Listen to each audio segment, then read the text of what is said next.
Atver acis un ieklausies. Dabā pilnīgs klusums. Apklusušas putnu balsis, nedzird koku šalkas. Ezera krasts mūs sagaida ar nezināmas izcelsmes krāsainiem eļļas plankumiem. Upes traume nes tukšās plastmasas pudeles, plēves gabalus un citas visādas dražas. Vai tādu tu gribi redzēt savu dzimteni, savu Latgali, savu Dagdas novadu? Nē, tādu dzimteni es nevēlos.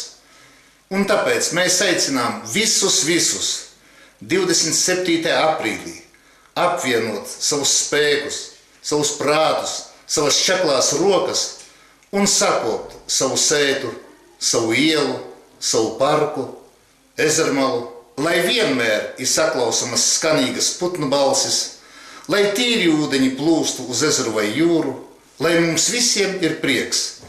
Tīra Latvija sākas tavā galvā.